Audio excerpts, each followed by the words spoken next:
Drax, ¿has estado robando de nuevo?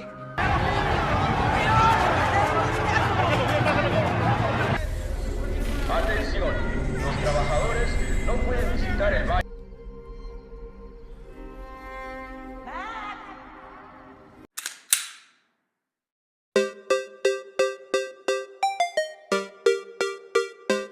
Di masa depan, bumi berubah menjadi kos-kosan paling padat di alam semesta.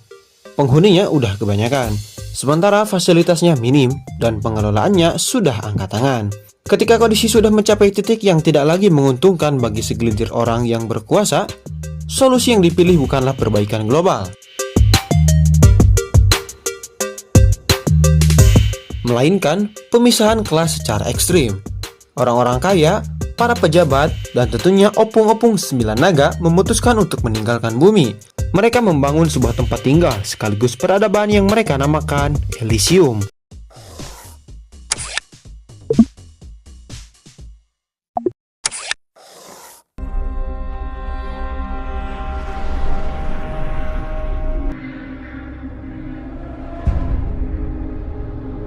Sebuah stasiun luar angkasa raksasa yang dirancang menyerupai bumi versi ideal. Di sana, langit selalu biru, udara selalu bersih, dan teknologi medis berkembang jauh melampaui batas logika kemanusiaan.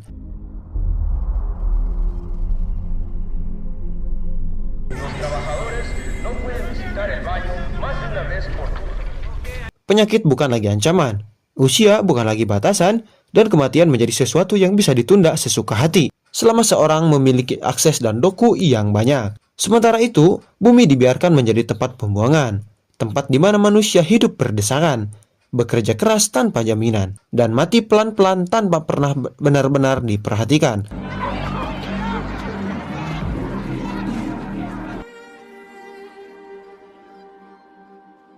Di dunia ini, keadilan bukan sesuatu yang diperjuangkan, melainkan sesuatu yang hanya dinikmati oleh mereka yang mampu membelinya. Tahun 2154, bumi sudah tidak lagi mengenal konsep keamanan yang manusiawi.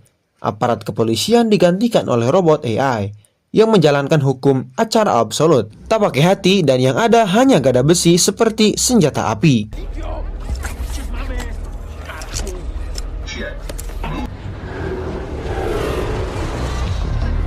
Tidak ada ruang untuk empati, tidak ada toleransi, dan tidak ada perbedaan perlakuan antara pelanggaran kecil dan ancaman besar. Hukum dijalankan bukan untuk melindungi, melainkan untuk memastikan keteraturan tetap terjaga, meski harus mengorbankan manusia di dalamnya.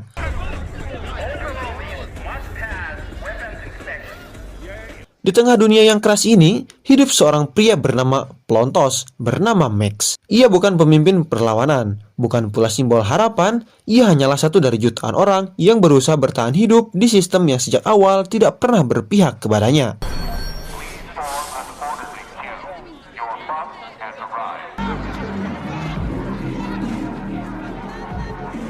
Masa lalunya sebagai mantan narapidana membuat namanya selalu dicap sebagai masalah. Bahkan ketika ia mencoba hijrah ke arah yang lebih baik, satu kesalahan kecil saat razia cukup untuk membuatnya diperlakukan seperti ancaman besar. Robot polisi melumpuhkannya tanpa ragu, seolah tubuh manusia hanya objek yang boleh dirusak demi menegakkan aturan.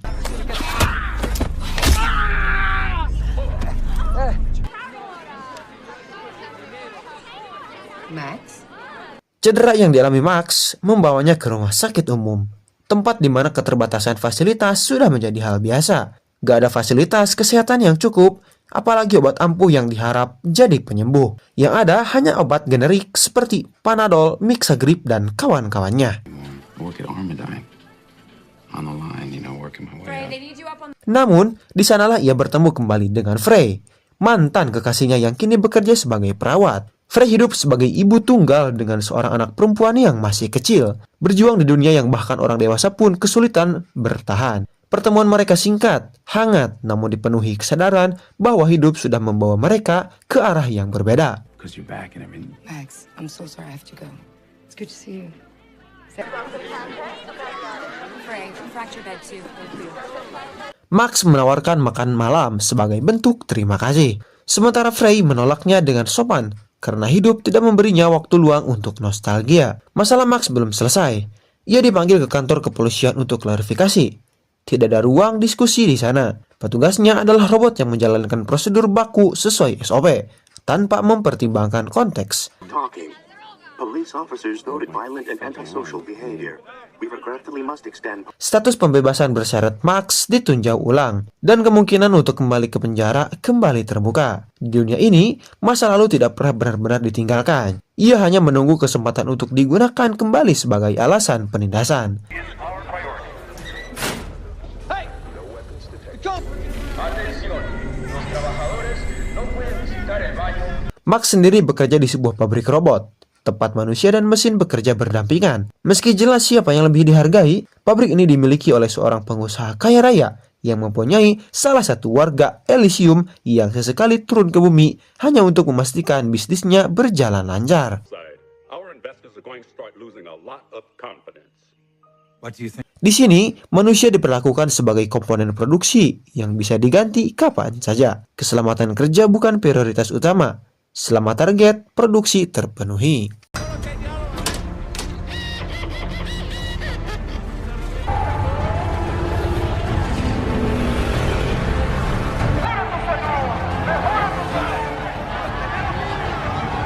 Pada suatu hari, saat Max lagi lembur, terjadi kerusakan pada pintu ruang radiasi.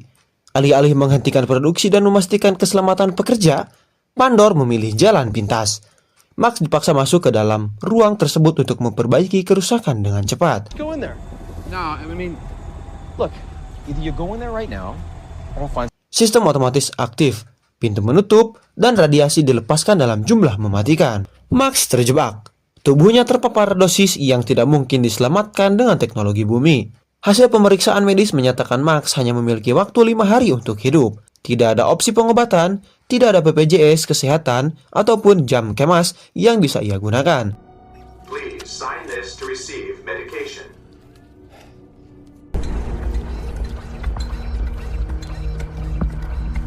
Pemilik pabrik tidak menunjukkan kepedulian sedikit pun.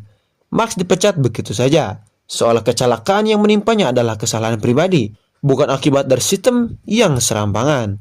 Disinilah terlihat jelas bahwa nyawa manusia di bumi nilainya jauh lebih rendah dibanding kenyamanan hidup orang-orang di Elysium. Dengan waktu hidup yang semakin menipis, Max tidak lagi memiliki banyak pilihan. Sahabatnya membawanya menemui Spider, seorang kriminal yang menguasai jaringan penyelundupan manusia ke Elysium.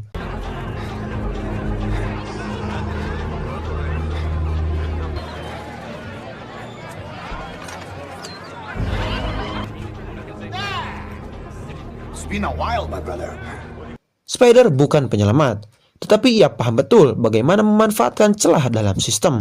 Ia menawarkan Max satu kesempatan hidup dengan satu syarat, menjalankan misi berbahaya yang kemungkinan besar akan berakhir dengan kematian. Tubuh Max dimodifikasi menggunakan rangka exoskeleton yang dipaku langsung di tulang dan dihubungkan ke sistem sarafnya.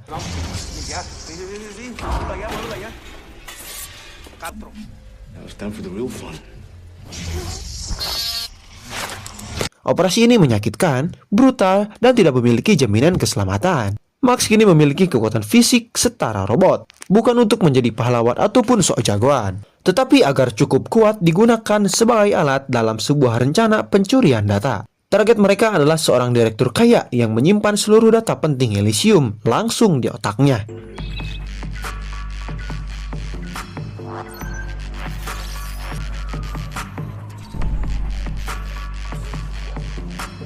Di masa depan, bahkan harddisk pun dianggap terlalu beresiko bagi orang-orang kaya. Informasi adalah kekuasaan, dan kekuasaan dijaga sedekat mungkin dengan pemiliknya. Misi berjalan kacau ketika agen elit Elysium bernama Kruger turun tangan. Ia adalah sosok brutal yang menjalankan perintah tanpa peduli konsekuensi. Hey boss, we got a runner. No, we're running again. We're running another time, man. Fucking get off me, man.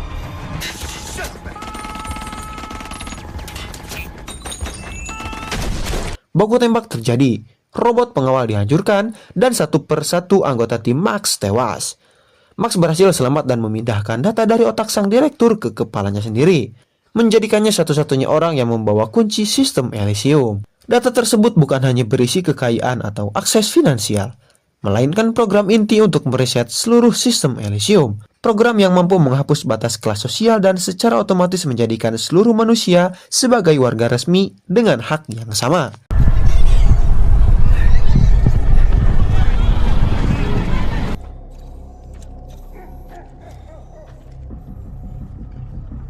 Tanpa disadari, Max kini memegang kendali atas masa depan umat manusia. Ketika Max di akhirnya tiba di Elysium, ia melihat langsung perbedaan dunia yang selama ini hanya menjadi impian bagi warga bumi. Tempat ini bersih, rapi, dan terjaga dengan ketat.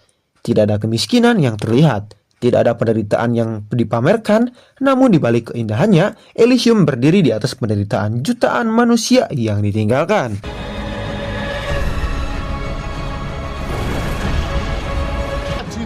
Requesting landing in sector 22. Roger that, Echo Leader M234. You are clear for... Konflik memuncak ketika Frey dan anaknya terseret ke dalam masalah ini.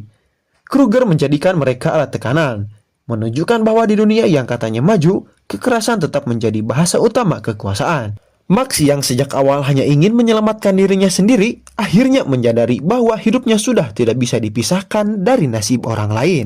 Pertarungan terakhir antara Max dan Kruger terjadi di pusat sistem Elysium. Dua manusia yang sama-sama dimodifikasi oleh kekerasan dunia yang mereka jalani saling berhadapan.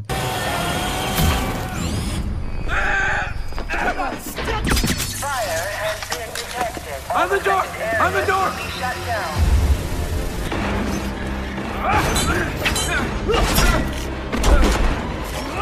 Max dengan tubuh yang semakin melemah memilih untuk mengorbankan hidupnya demi menjalankan reset sistem. Ia tahu konsekuensinya dan ia menerimanya tanpa ragu. Max mati, namun kematiannya mengubah segalanya. Sistem Elysium mereset ulang dan seluruh manusia di bumi secara otomatis terdaftar sebagai warga resmi. Pesawat medis dikirim ke seluruh penjuru planet, menyembuhkan penyakit yang selama ini dibiarkan merenggut nyawa.